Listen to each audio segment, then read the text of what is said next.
Okay, I'm going to pick on someone I do not know.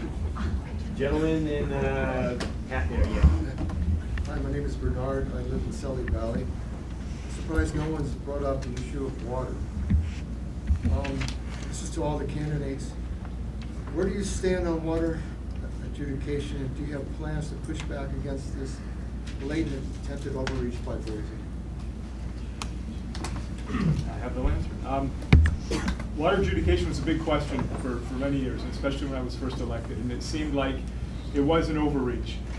In what has happened down in Coeur d'Alene and what we saw down in the southern end of the state where it started, it's actually a protection because the federal government and through the tribes, the federal government and different entities are trying to control the water that we have. You know, we're blessed up here in the north in that we have an abundance of water. In the southern part of the state, it's far difficult or more different doing that.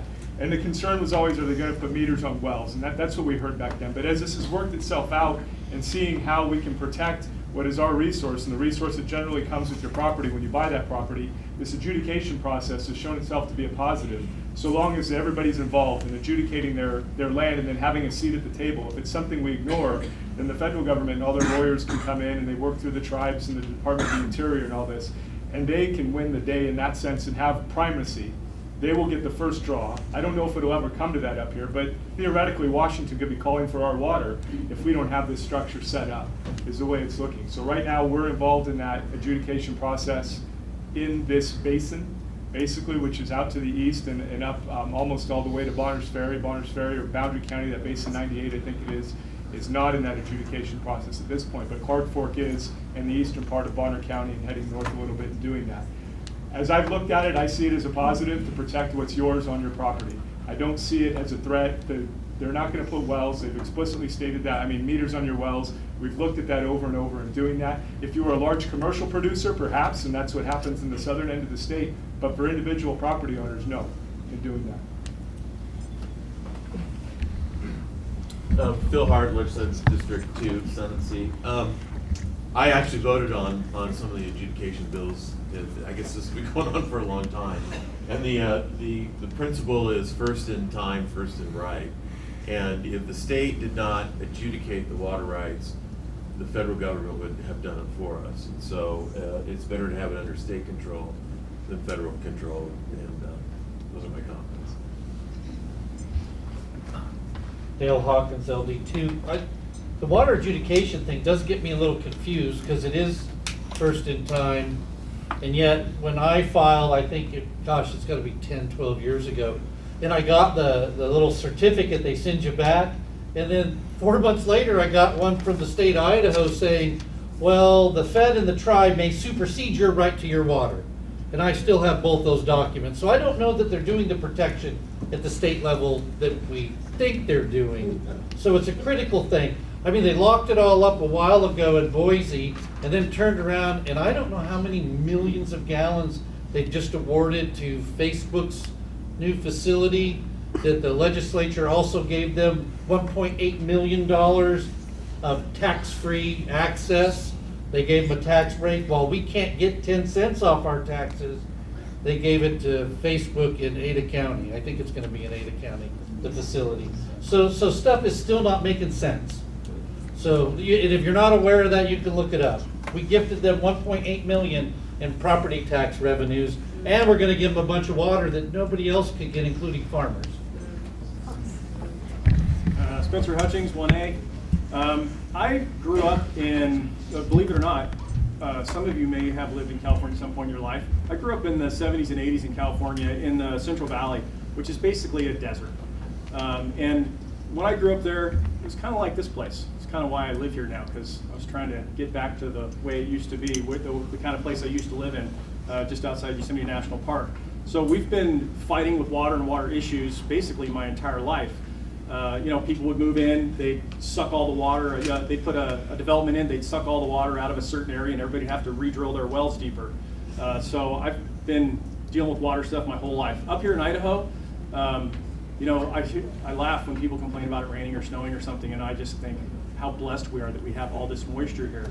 And I think the state is trying to protect us with the water adjudication process. I don't know if they're going to be able to do it. A lot of the stuff that I've read about how they're controlling the water and where the water's ending up going, they're taking a lot of our water and giving it to other places. You know, they're shifting it to other things like the Facebook thing. I just about died when I read that. I'm sure the local residents, wherever the Facebook thing ends up, are not going to get the deal that the Facebook people are going to get, because we all know that Mark Zuckerberg needs breaks, right? You know, we don't need that break, but they certainly need the break. And that it's the same thing they do with the electricity. You know, we all have a little tax on our electric bill that we pay, and you know who doesn't pay that is all the big companies. They're all exempted from it because they've all paid lobbyists to give them exceptions in the rules so they don't have to pay the tax. Tax shouldn't exist. It should be absorbed into something else. You know, the state's going to take X amount of dollars to operate no matter what we do. So them getting a little piece out of us is just some extra bit the corporations don't have to pay. But no, I think the adjudication process we have in place in Idaho is necessary, and I think they're trying to do the right thing, but I don't know if it's going to be successful in the long term.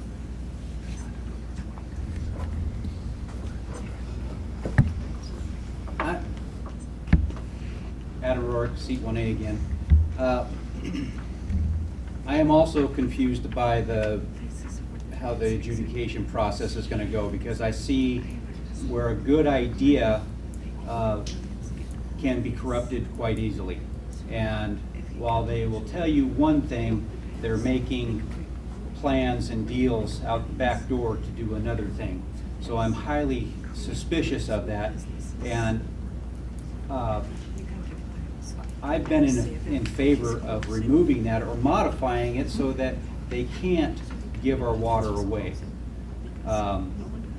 That's where I stand with it right now. History will play out on how it's going to be. My feeling on the whole thing is that the federal government has no right to get into managing our resources, whether that's gold, silver, gems, or water that's on our property. Idaho, the people in the legislature here, are responsible for keeping the federal government in their lane, just like what somebody else said here. The federal government controls 63 to 64% of our federal lands. They have no business doing that. It was held in trust when our state was a territory, but it was never meant that the federal government was supposed to keep control of those lands and keep them from us. A lot of what happens we can take care of when the state legislature, along with a competent attorneys general and a governor that has chutzpah, that will take on the federal government and take control of the Idaho lands that are now controlled by the federal government. So I think a lot of that will be taken care of if we can take control of the lands that we have in our borders. I'm Mark Sauter. I have land out in Sagal. I've been approached as well with water adjudication issues. I went to Boise and met with a person from Water Resources. I was encouraged to file all my paperwork. I will be doing that. I'm even going to have an attorney look at it as well to make sure, because you're right, it's super critical. However, I haven't found that it's a problem yet. I'm very concerned about pushing back for any of our water issues. We have a big body of water out here, and we struggle with the Army Corps of Engineers and Bonneville Power over all the water use out here as well. So water is probably one of our most important resources, but for the time being, I don't see anything from the state that it's going to be a problem. I was assured, I'm always careful about when somebody from the government says, we can assure you're okay, but they assured me that as a residential user, I have access to all the water on my property for residential use. And then they even offered me to put a plan together for a pond. So I'm hopeful, but what's the words, trust but verify. So thank you. Travis Thompson, seat 1A. So I've heard about this problem before, and a lot of people might have seen a YouTube video or something that brought a lot of concerns. You have to be really careful where your information's coming from. Sometimes that information's put out just to get clicks, so you can get ads. You can create a problem where there isn't one. So this is how water adjudication works. in Idaho, as a citizen of the state of Idaho, you have a constitutional right to water. So that's what it is, straight across the board. So in the water adjudication, it transfers that constitutional right to water to you personally. And so that's where the first in come, or the first in time, first in right works. And then that's filed through the court system, and then that's a legal right to that water, to that claim, to that use. And then anybody that comes along after that, and they pull that water down, it's already established that you have that right. You don't have to file the paperwork, but if another user comes down the line, it's a lot more difficult to go back and prove that you have that use. So this is one of the things that government does. Then you have our water flows to Washington, so we have to establish what the use is in Idaho so that Washington doesn't claim that use. So that's another thing, and also the tribes. Everybody's claiming the use, so it's important to get in line and establish that use. And when you go through that process, you can look at the historic use on your property, and that will establish what that is. The local districts, if there's not going to be any metering on wells, but if there is a problem and the water resource runs out, then it's a local board and a local people elected amongst those users in that basin that establishes how to apportion that water back out to the users. So that's another function that's important, so you can't leave somebody high and dry. Got it. Cynthia Weiss, and of course I have something to say about water adjudication. Your question is excellent, sir. Unfortunately, everything that everyone has said about water is true, but everyone that is a landowner should have gotten something in the mail this week that has to be filled out. And even though we have a lot of time to get it in, if we don't fill it in, we won't have rights to water on our land as the first one, you know, the ones who have the use of it. But water is the single most valuable resource in the entire world. And those of us who have water are going to lose water through the federal government and the world government, which is being established thanks to enemies within our country and a lot of multinational players. The World Economic Forum is one of the groups. Anyway,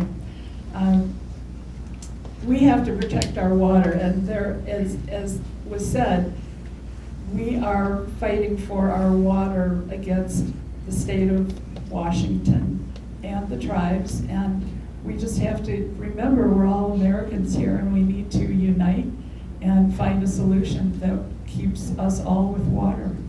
Thank you.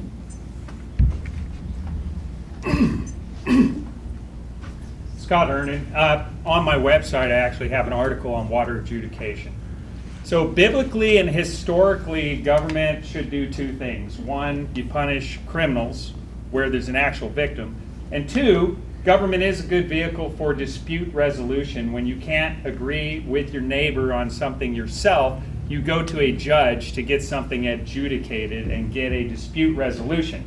Our judicial system is not necessarily the most efficient and greatest thing on the planet Earth at the moment. In fact, it's been dysfunctional the last couple of years. But on water adjudication, this came up because in the 1980s, there was a dispute from upstream users versus Idaho Power, who had dams on the Snake River. And so then the court had to get involved because there was a lawsuit, and then to preemptively solve all of the Snake River water basin uses, the state entered into a 28-year process that the legislature funded in the 1990s with $90 million and probably way more than that of our taxpayer money to basically document all of the water uses so that the first in time, first in right can be preemptively solved, preemptively adjudicated. So we know water adjudication works in Idaho because it's already been working since late 1980s. 1987 is when they began the process. I rarely can commend a state agency, but the Idaho Department of Water Resources actually does a pretty good job on water adjudication. They basically, this is all handled in the 5th District Court in Twin Falls. That's where all of this is being driven out of. 28 years to document the Snake River Basin. Every water basin except for North Idaho has already been adjudicated. The Palouse took 2 years. And so I'm fully participating, and I recommend it because what it does do is it solves preemptively your disputes, not only with your neighbors, but also Idaho's disputes with the federal government, with tribes, with neighboring states, and with Canada. So if you want to read more about it, it's pretty well documented on my website. Hi, folks. I spent 15 months in a room with a man by the name of Cliven Bundy, who is an absolute genius on water rights and adjudication.